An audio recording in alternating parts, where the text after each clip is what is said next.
he said this: 3,000 churches a year either plateau or decline or die in the United States of America. 3,000 a year. It's because they've got the answer to that question wrong.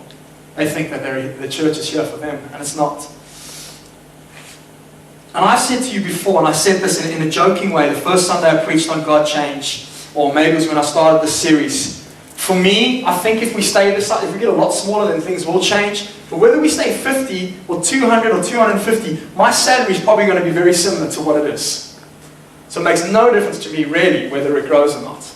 If you understand what I mean. I don't think there's a clause in my contract unless this happens. So for me, it doesn't really matter. But I said this that day. I said, it would kill me though, if we were to just stay what we are.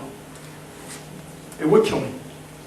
And I said this, and it's up there. I said, we have a leadership calling. We have a calling as leaders. I spoke this on the first week I shared.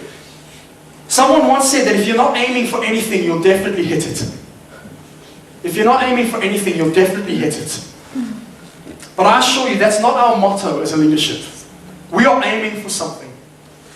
And I will reiterate what I shared on January the 18th. I said this. I said that I believe the leaders that God wants, are leaders that are almost double-edged in one sense.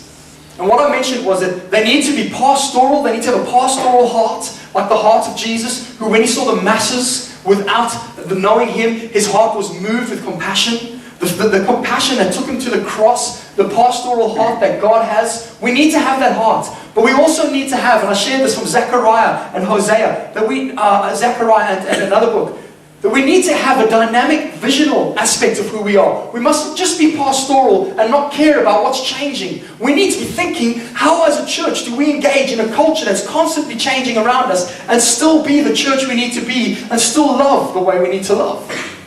So we're two-edged. I think God has called us as your leaders to be both pastoral and caring, but also dynamic in a visional aspect, looking forward to what God has for us. And I think Jesus would be summarized this way: unbelievably pastoral, look at the love he has for us. But the reason he went to the cross, as I said on the 18th of January, the reason he went to the cross, if you look at Hebrews chapter 12, was that the vision he saw before him. And I said that vision was the redeemed church. Millions upon millions, if not billions, of people from every race, every color, every generation worshiping him. He had a vision of that. He could see that. And that's our calling. We will be leaders that reflect this symbiosis. We will be leaders that reflect this coming together of those two things. And so we will reflect that. We'll pursue that. But I need you to make this very clear in your minds and hearts today. We're not just going to be those that care, because we have a vision that God has given in our hearts. It's there, it's living already, of what type of church we're meant to be, and we're focused on that vision. I don't know if you ever saw video footage of the Gulf War in 1991, but they used for the first time the F-117 stealth bombers. Basically bombers that cannot be seen by radar. And they used these bombers to come in. But these bombers, the way that they wouldn't affect kind of civilian life is that they had the most unbelievable laser-guided technology. And you saw this video on one of them, where this bomber was sent to take out the main communications tower of the Iraq as it was then. There was a 1 by 1 meter metal shaft that was air conditioning shaft for the building. 1 by 1 meter.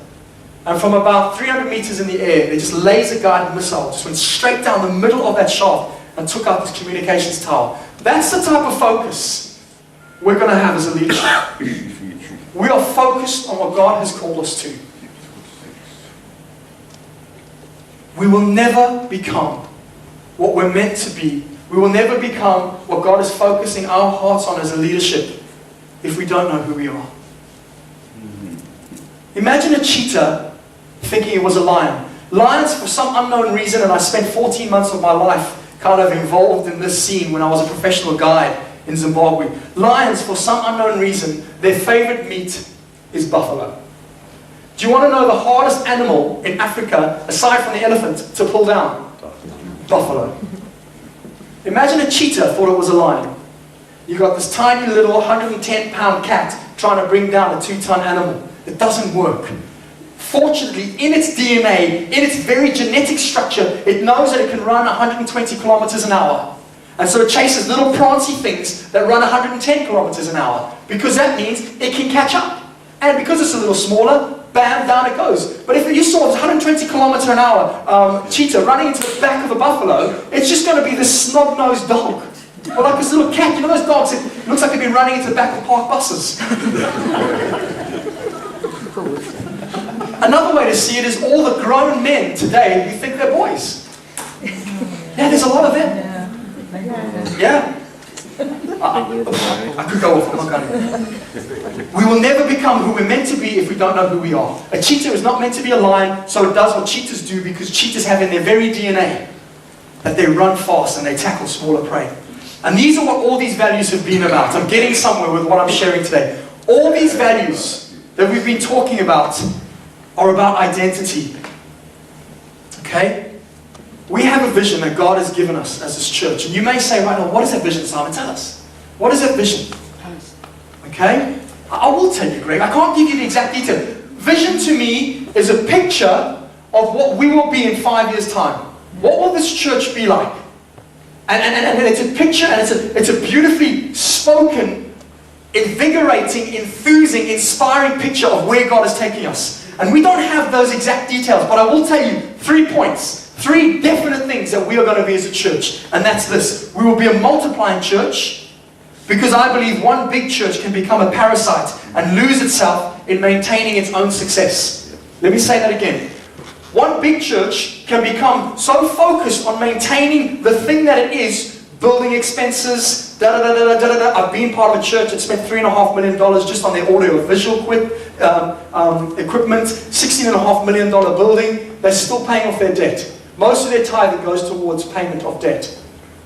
So I feel, no, I want to be a multiplying church. We will be fruitful and multiply. We'll be a church that maybe will reach a certain size, we'll see what's best about that, and then we start planting. Or we start planting campuses, or we start planting other churches into the area. There's no church in Hatfield.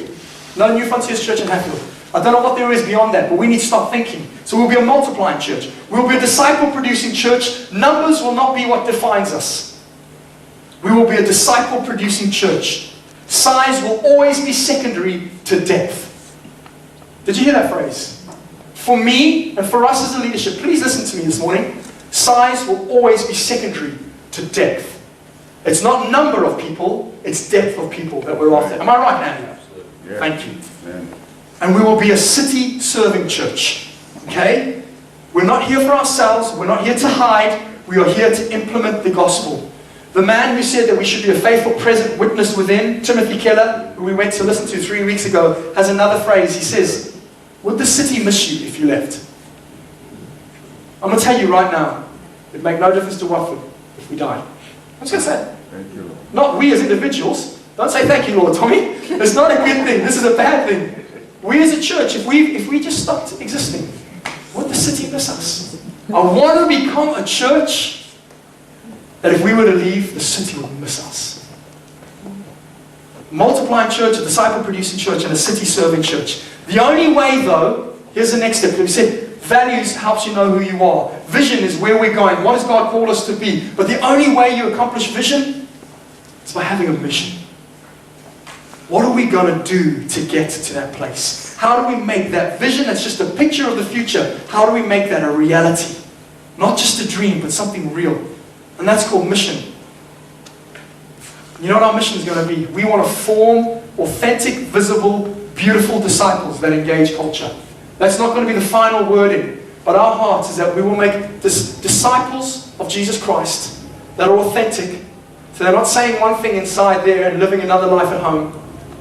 They're visible, in other words, they're not hiding away. They're beautiful, in other words, people are asking them, why are you